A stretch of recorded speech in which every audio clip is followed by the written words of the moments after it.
মাহির মোবারক, আমরা একটু মানে সমাধানের দিকে আসি। আমি আপনাকে স্পেসিফিক জানতে চাই যে ধরেন নগর পরিকল্পনার ক্ষেত্রে ডক্টর লিয়াকত আলী বলছিলেন যে আমাদের তো অপরিকল্পিত, এটা একবারে অনস্বীকার্য যে এটা চলছে, কিন্তু আমরা বারবার বলি জলাশয়ের দরকার, কিন্তু আরেক দিকে আমার মনে হয় যে সবারই এক ধরনের উন্নয়ন দেখানো কিংবা মানুষের মধ্যেও আসলে, যেহেতু মানুষ অনেক বেশি এখন ধীরে ধীরে বিলাসী হচ্ছে, তার অনেক বড় বড় ভবন দরকার, তার অনেক বড় বড় অবকাঠামো দরকার, কিন্তু এখানে তো কোথাও না কোথাও থামতে হবে।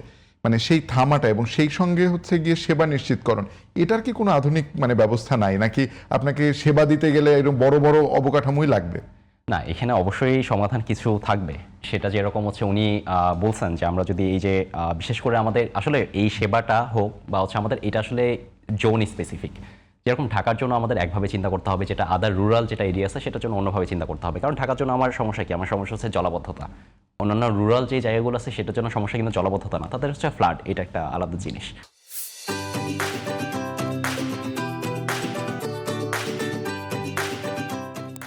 তো যদি আমি ঢাকার কথাই চিন্তা করি, আমাদের এটা ঠিক যে আমাদের ছোট জায়গা, মানুষ অনেক বেশি এবং সব কিছুই আমাদের এই ঢাকা একটা সেন্টার হয়ে গেছে। এখন ডিসেন্ট্রালাইজেশন জিনিসটা কতটুকু আসলে, এটা আসলে কাগজে কলমে আমরা থিওরিটিক্যালি পড়ি, এটা আসলে বাস্তব এটার কোনো হচ্ছে মানে অ্যাপ্লিকেশনটা খুব কম। তো সেই ক্ষেত্রে আমাদের আসলে অন্য দিক থেকে একটু চিন্তা করতে হবে। যেরকম উনি একটা খুব ভালো কথা বলছেন, সেটা হচ্ছে যে আমাদের গ্রাউন্ড ওয়াটার, বিশেষ করে ঢাকার, এটা কিন্তু আস্তে আস্তে নিচের দিকে নেমে যাচ্ছে। এবং গ্রাউন্ড ওয়াটারের এই যে সমস্যা এখন সবচেয়ে টপে আছে, সেটা হচ্ছে আমাদের এই যে ঢাকা এবং বারিন্দের যে ট্র্যাক, সেটা রাজশাহী, তারপর ওই দিক থেকে আপনার রংপুর, এই জায়গাটা আর কি।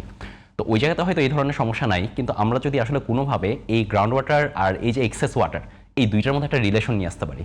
এখন রিলেশন আসলে অনেকভাবে নিয়ে আসা যায়। সেটা হচ্ছে যে আমাদের গ্রাউন্ড ওয়াটার রিচার্জ করার জন্য কিন্তু আমাদের এক্সট্রা করে কোনো ফিল্ড তৈরি করতে হবে না, বা আমরা যদি কথার কথা বলি যে আমাদের হচ্ছে এখানে একটা বিল্ডিং আছে, সেই বিল্ডিংটাকে ডেমোলিশ করে আমরা সেটা ওয়াটার বডি করবো বা একটা ফিল্ড তৈরি করবো, এরকম না। আমাদের কাছে হাতের কাছে যে এক্সিস্টিং যে সলিউশনগুলো আছে, আমাদেরকে মেকশিওর করতে হবে যে যেন আমার উপরের সার্ফেসটা পারমিয়েবল হয়। ট্রাই করতে হবে যে মোস্ট অফ দ্য সার্ফেস আমাদের পারমিয়েবল। ইভেন এটা আপনি হয়তো শুনে থাকবেন, সেটা হচ্ছে যে আমাদের ইভেন রোডগুলা, যেটা আমরা চিন্তা করতেছি যে হ্যাঁ এটা হচ্ছে সবচেয়ে মোস্ট ইম্পারমিয়েবল, এবং রোডগুলো শেপ হয় কিন্তু আমাদের অনেকটা ক্রাউন শেপের, যে বৃষ্টি যদি পড়ে তাহলে দুই সাইড থেকে ওয়াটারটা দুই সাইডে ড্রেনে আমার যাবে। বাট এখন কিন্তু চেঞ্জ হয়েছে, এখন কিন্তু আপনার পারমিয়েবল যে রোড, সেটাও কিন্তু অলরেডি চলে আসছে। তাহলে আমরা কেন সেটার দিকে যাচ্ছি না? চায়না কিন্তু অলরেডি সেটা ইমপ্লিমেন্ট করে ফেলছে তারা, এবং সেটা সুফলও তারা পাচ্ছে। এবং চায়নার পপুলেশনে কিন্তু বাংলাদেশের, আমি বলবো যে মানে দুইটা সিনারিও অনেকটা কাছাকাছি, কারণ তারা হচ্ছে অনেক বেশি পপুলেশন নেয়, এই জায়গাটা হিমশিম খাচ্ছে, এবং আমাদের ঢাকা ওই পর্যায়ে চলে যাচ্ছে যে আমাদের এখন নেক্সট টু চিন্তা করতে হবে আর কি।